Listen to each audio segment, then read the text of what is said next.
Chapter 7 The Enchantment of Ginkgo Forest. Bukankah seharusnya kamu sudah pulang ke Winter Kingdom?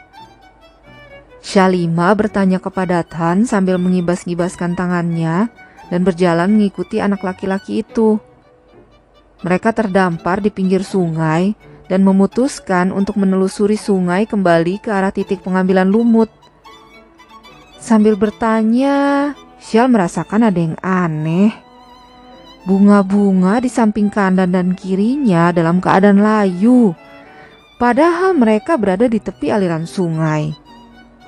Dr. Forta, dia memintaku tinggal di Maple Island untuk menemaninya. Ya, meneliti beberapa mamele bersayap. Jawab Tan. Sayapmu tidak apa-apa. Aku melihat sayapmu terbakar sebelum terjun ke sungai. Tanya Shal lagi ketika Tan memeluk dan melindunginya dari semburan api sang naga. Sayapku bisa regenerasi sendiri. Namun, dalam beberapa hari ini aku tidak bisa menumbuhkannya dahulu sebelum benar-benar pulih. Jadi ya satu-satunya cara untuk kembali hanya dengan berjalan kaki. Apa kau berharap aku menumbuhkan sayapku dan menggendongmu terbang? Shal buru-buru menggeleng sambil membayangkan Tan menggendongnya di dada sambil terbang. Tidak, aku tidak pernah berkata seperti itu. Aku benar-benar tidak tahu kalau kamu memiliki sayap. Ucap Shal lagi sambil terus mengenyahkan pikirannya dari pelukan Tan. Tan mendengkus. Apa yang kamu pelajari di akademi? Tidak ada yang bilang kalau semua malaikat memiliki sayap. Apa tidak ada teman atau gurumu yang berasal dari ras Fallen Angel? Shal membuka mulut untuk menjawab, tetapi buru-buru menutupnya kembali. Percuma saja berdebat. Akhirnya, Shal mengalihkan topik pembicaraan. Terima kasih ya atas lagunya, ucap Shal dengan nada menyindir atas kiriman lagu lewat Nuskabadori tempo hari. Tidak masalah. Balas Tan sambil tersenyum dan berjalan mendahului Shal. Baru beberapa langkah berjalan, Shal ingat kalau Tan baru lulus sekolah menengah pertama. Tetapi, kok sudah bisa melakukan penelitian bersama ketua zoologis Maple Island? Apa-apaan ini? Memang anak laki-laki itu punya bakat tersembunyi? Atau jangan-jangan ini karena keluarganya kenal dekat dengan Dr. Forta? Ini jadi semacam nepotisme begitu? Kenapa kamu bisa ikut tim zoologis? Bukannya kamu... Jangan iri, Shalima. Aku memang kelewat jenius dan berbakat. Tan tersenyum meremehkan begitu melihat ekspresi Shal yang penuh pertanyaan. Anak laki-laki itu lalu lanjut berjalan sambil menyentuh bunga-bunga di sampingnya. Shal bersumpah, dia melihat bunga-bunga itu mendadak layu setelah disentuh Tan. Namun, dia memilih menutup mulutnya rapat-rapat karena khawatir bunga-bunga itu seperti Mimosa pudica, the touch me not shame plant, yang menguncup saat disentuh. Ada banyak tanaman yang tidak diketahuinya. Jangan sampai Tan menjadikan hal ini sebagai bahan untuk kembali merundungnya. Tahu-tahu mereka sudah masuk ke dalam hutan. Shal ikut saja kemana Tan melangkah. Walaupun Tan menyebalkan, Shal mengakui anak lelaki itu selalu tahu apa yang harus dilakukan. Mereka mulai memasuki wilayah penuh pohon berdaun kuning. Tan sempat berhenti selama beberapa detik, lalu melanjutkan langkahnya melewati tempat itu. Mereka melangkah di atas tanah yang ditutupi dedaunan kuning yang berguguran. Tan menoleh saat mendengar Shal berseru kagum. Dilihatnya perempuan itu tersenyum bahagia mengamati pepohonan yang cantik. Sekarang ini adalah masa peralihan dari musim gugur ke musim dingin.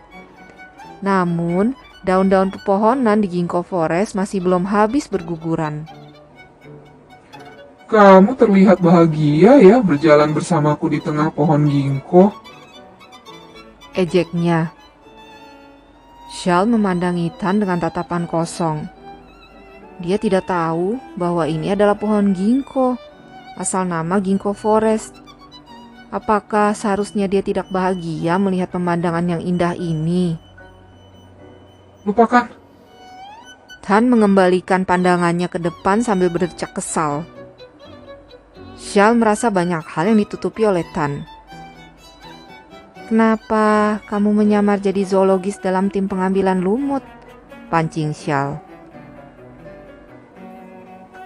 Ada orang lain yang menyamar jadi zoologis dalam tim itu, bukan aku.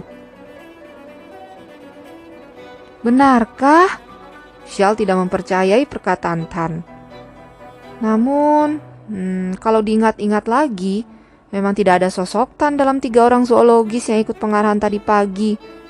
Kecuali dia punya kekuatan mengubah wujud.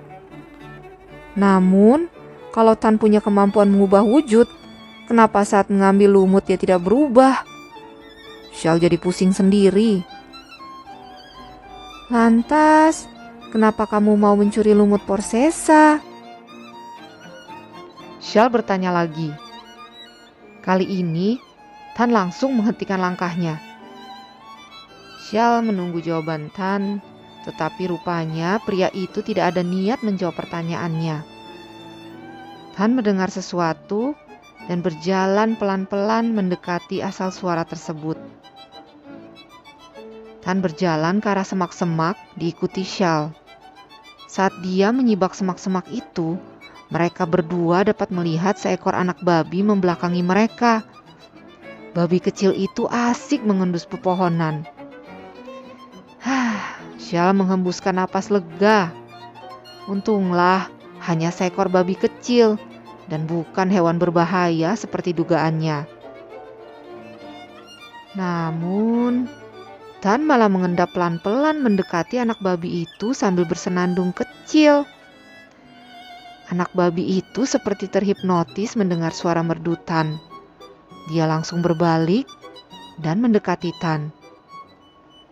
Shal hanya bisa memperhatikan dari balik semak-semak sambil mempertanyakan rencana itu. Dia harus secepatnya menemui tim mengambil lumut, tapi Tan malah meninabobokan seekor anak babi. Ada yang aneh saat anak babi itu disentuh oleh Tan.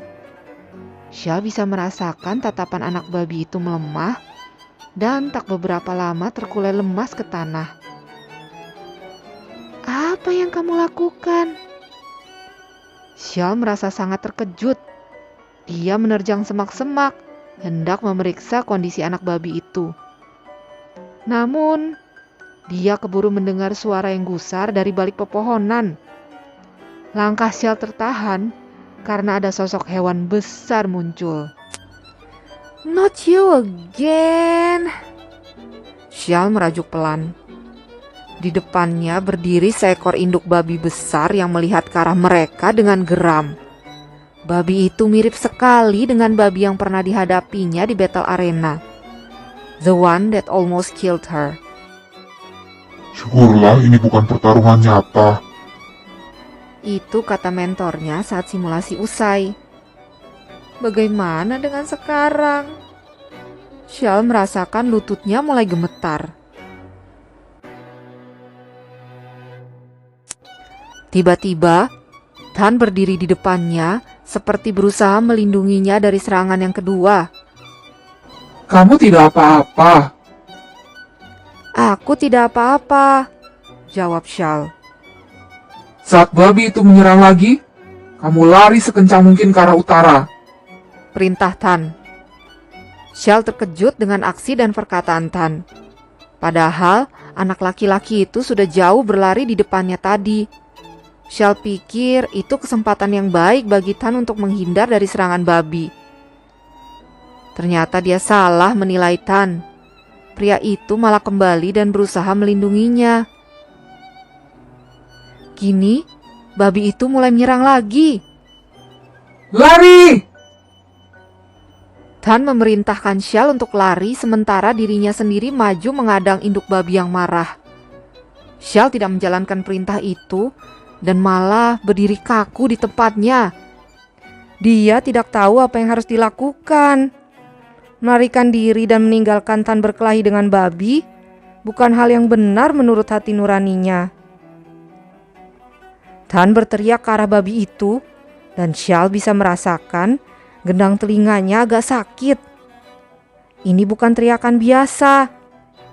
Babi itu juga terlihat menahan sakit, tetapi tetap menerjang Tan. Shell menjerit ketakutan. Dilihatnya, Tan melayang ke atas. Sepertinya berhasil ditanduk oleh induk babi.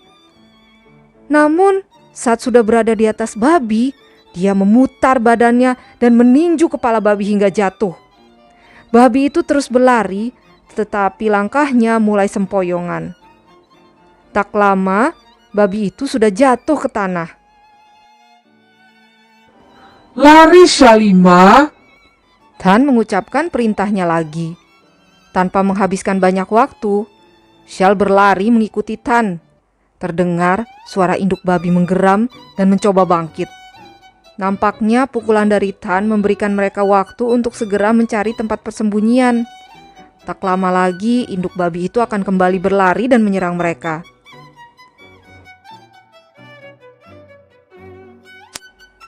Shalima dan Tan kini berada di dalam sebuah gua. Induk babi terdengar menggeram di pintu gua, tetapi tak bisa masuk karena stalagmit tajam tumbuh di sepanjang gua. Saat masuk tadi, Shell dan Tan sangat berhati-hati melangkah melewati celah antar stalagmit. Beberapa waktu kemudian, terdengar langkah induk babi menjauhi gua. Kita bisa bersembunyi dulu di sini. Tan duduk di sebuah area tanah yang tak ditumbuhi stalagmit. Wajahnya tampak agak pucat, mungkin kelelahan berlari. Dia memperhatikan celana Shell yang sobek dan berlumuran darah. Tak lama kemudian, dia tampak mengingat sesuatu dan menjadi sangat jengkel.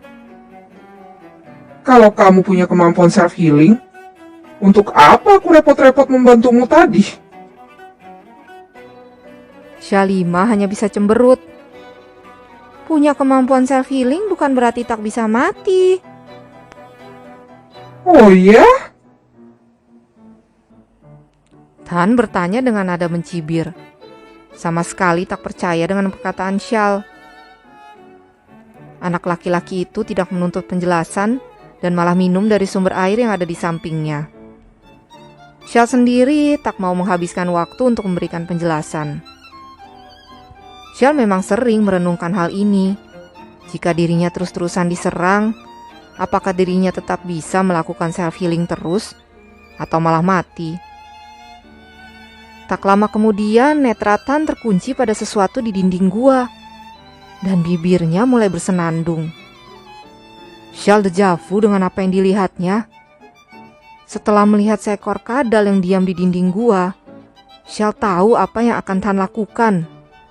Tangan Tan sudah terjulur, tetapi Shell langsung menghadang dan menepisnya. Apa yang kamu lakukan? Tan terkejut dan langsung melotot marah ke arah Shell. Kenapa? Membunuh anak babi masih belum cukup? Masih mau membunuh kadal juga? Seru Shell marah. Walaupun mereka hewan lemah, mereka juga layak untuk hidup. Jangan karena mereka lemah, kamu jadi punya hak membunuh mereka. Aku tidak membunuh mereka, Shalima Shero. Bentak Tan kesal. Tiba-tiba, dinding gua berubah hijau dan ada hujan daun ginkgo berwarna kuning. Shell heran. Tidak terlihat ada pohon ginkgo di dalam gua. Kenapa tiba-tiba ada ratusan daun ginkgo berguguran?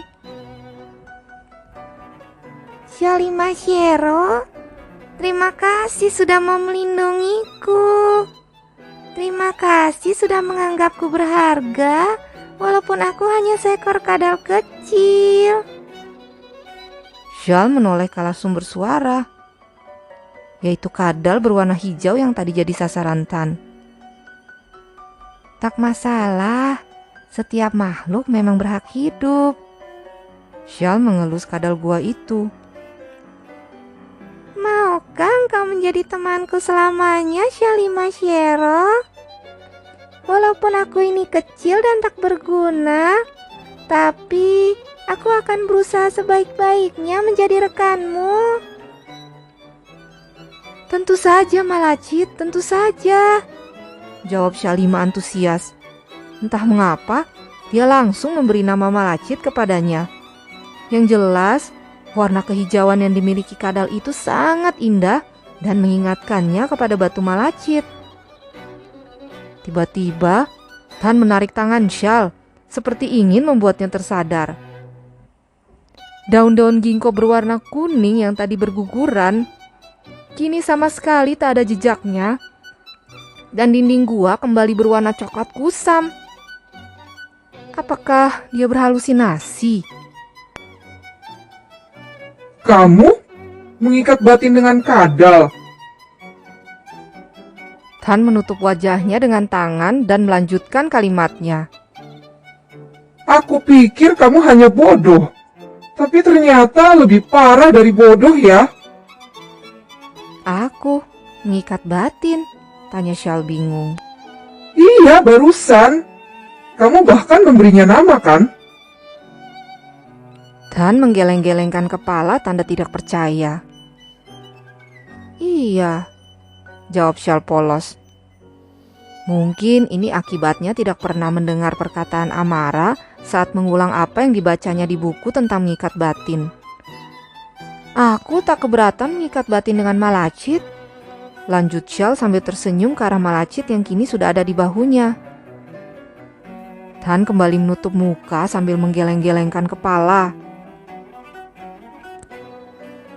Pilih baik-baik dengan siapa kamu mengikat batin. Dia bukan hanya jadi temanmu selamanya, tetapi juga akan ikut dalam setiap petualangan hidupmu.